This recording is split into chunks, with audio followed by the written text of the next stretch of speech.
Alors, est-ce qu'il existe un type de projet particulier qui nécessite la mise en place d'un montage financier, Monsieur Eke? Oui, oui. Disons que les types de projets qui nécessitent généralement la mise, n'est-ce pas, en place des montages financiers sont généralement ceux qui demandent des investissements importants quand même.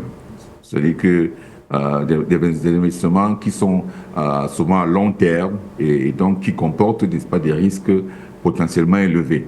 Donc, on ne va pas dire qu'on va faire des montages financiers pour la petite boutique d'à côté, bien que ça puisse se faire également. Mais en général, on pense à des gros projets, n'est-ce pas, des projets qui seront sur le long terme, n'est-ce pas, et qui vont comporter éventuellement des risques.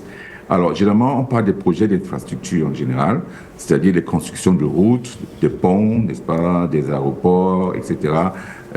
Et donc, d'autres investissements publics, n'est-ce pas, qui nécessitent des financements massifs, des financements énormes et un retour à l'investissement sur le long terme, notamment les routes, comme j'ai dit tantôt. Donc, ça, c'est un. De deux, il y a des projets industriels également qui nécessitent n'est-ce pas, une mise en place d'un montage financier. Alors, le développement des centrales électriques, par exemple, ou alors des usines de traitement ou des projets dans les secteurs de l'énergie, notamment le pétrole, le gaz, etc., les énergies renouvelables. Alors, ce type de projet également nécessite, n'est-ce pas, des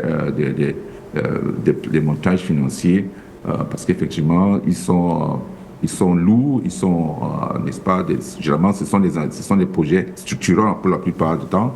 Donc, effectivement, il faut des montages financiers pour cela. Il y a des projets immobiliers également. Donc, des grands projets de développement immobilier commerciaux, n'est-ce pas, ou résidentiels, peuvent nécessiter également des financements structurés et complexes. Là, c'est l'immobilier, le monde de l'immobilier, ce n'est pas souvent évident de trouver des financements par une seule partie.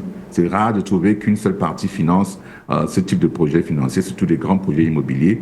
Donc, ça fait qu'effectivement, un montage financier peut associer plusieurs, n'est-ce pas, plusieurs partenaires, plusieurs financeurs qui vont finalement, n'est-ce pas, vous aider à pouvoir boucler votre projet.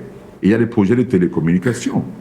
Notamment, ça dit que lorsqu'on déploie des infrastructures telles que les réseaux de télécommunications, les satellites, eh bien, pour ce faire, il faut financer, il faut trouver des gens qui vont financer ce projet. Et donc, le montage financier doit être bien fait. Et donc, s'assurer qu'effectivement, on puisse boucler ce type de projet avant leur mise en exécution. Ensuite, il y a des projets publics-privés, dans ce qu'on appelle partenariat public-privé. Alors, ce sont des partenariats entre le secteur public et le privé qui vont donc permettre de financer des projets d'intérêt public, notamment des hôpitaux, des écoles, etc., etc., etc. Donc, voilà un petit peu le type de projet dont on parle ici en termes de montage financier.